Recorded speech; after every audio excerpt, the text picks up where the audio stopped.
Aliens send their top agent to Earth to prepare the planet for terraforming, so he pretends to be a human and hits sharks. The movie begins with a fiery, unidentified object crashing into the woods. A deer nearby witnesses the strange event and becomes prey to an unseen creature. At the same time, a car speeds along a quiet forest road. Ruth and her boyfriend Harry are on a hiking trip. Harry tries to cheer Ruth up, but she feels uneasy.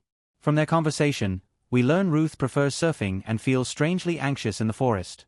Ruth and Harry have been together for 6 years, and Harry sees this hike as a chance to take their relationship further.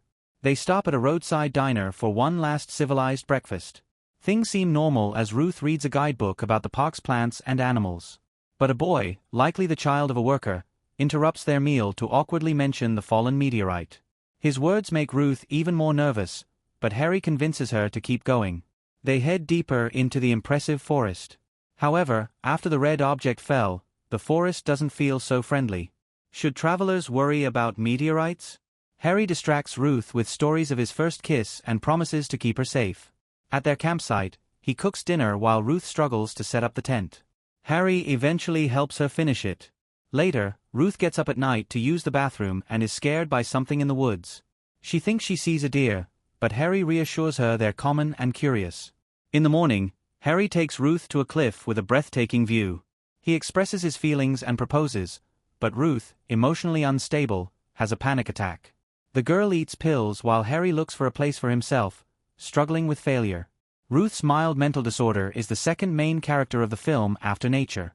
Her nervousness will once serve her a good service. In the evening at the halt, the couple quarrels. Harry believes that Ruth's refusal is due to her psychological problems. The girl asks to accept her point of view. Ruth is afraid of marriage, but she is ready to live without registering a relationship.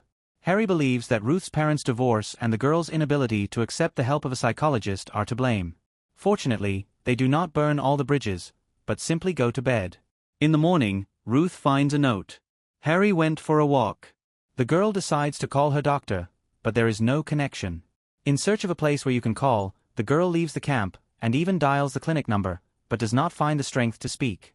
However, looking around, she discovers everything that remains of the deer. The skull is neatly cut lengthwise, and it is unclear who or what could have caused such damage. In addition, the skin is covered with some kind of blue slime. Ruth is terrified again, but Harry unexpectedly finds her.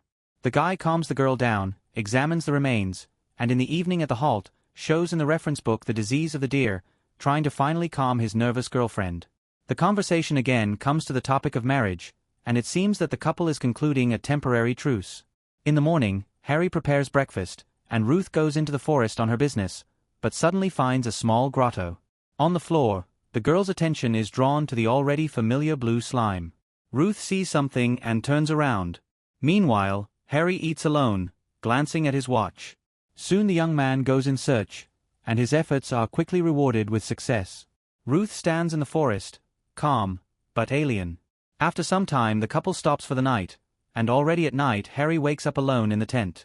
He again looks for his girlfriend and stumbles upon the girl, or rather, Ruth tries to stab Harry with a knife, but stops in time. She explains the knife in her hands by her fear of the beast. After returning from the cave, the girl becomes more and more strange.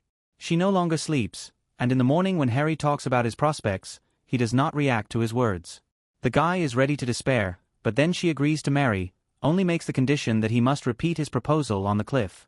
They come to the edge of the forest, which overlooks the ocean. Harry, under the guidance of Ruth, makes an offer, and the girl accepts it, allowing her to put on the wedding ring. She kisses her lover, but suddenly attacks and pushes him off the cliff. Having enjoyed the lifeless body on the shore, Ruth runs through the forest, runs for a long time and finally falls from fatigue. After some time she is found by tourists Ray and Vivian. The girl is covered in abrasions and bruises. She is clearly dehydrated. Tourists want to call for help, but there is no connection.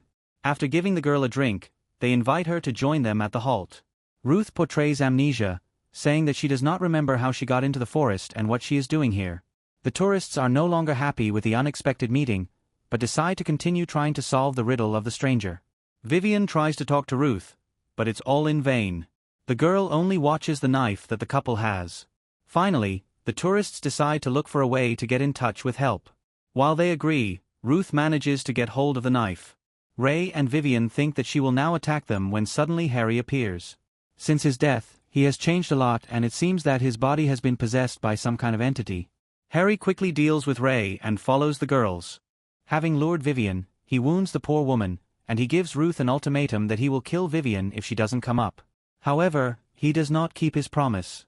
Now the plot changes, and it becomes clear that Ruth has long understood that she continues to travel not with Harry, but with someone else. There, in the cave, she saw the remains of the real Harry, and her murder plan is an attempt to save herself. Now that the cards are open, she awaits an explanation from the new Harry, and the guy says that he is a scout from another planet, he conducted a survey of the area, and must report the situation.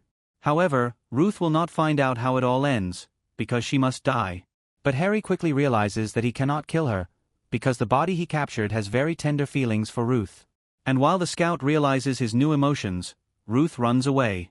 Harry pursues the girl and catches up with her, but she has already managed to arm herself with a log.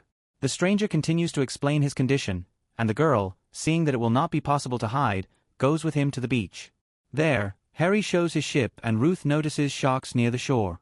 The stranger reports the imminent capture of her world and offers to fly away together to a quiet, safe planet.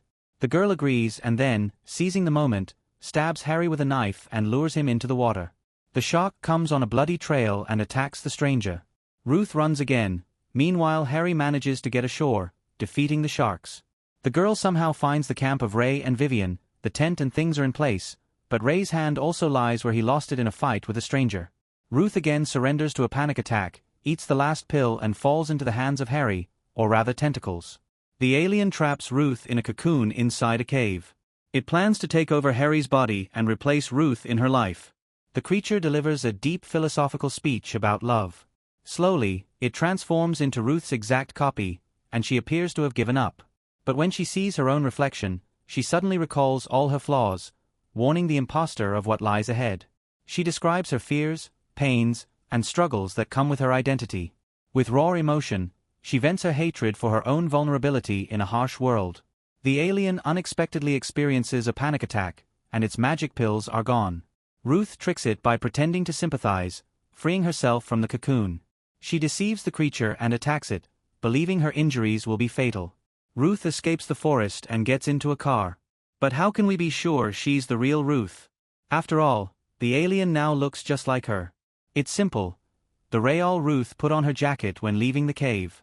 The car radio crackles, and Ruth hears the alien's voice threatening her. The car drives away, and the sky lights up with countless ships descending to Earth. At this moment, the film ends.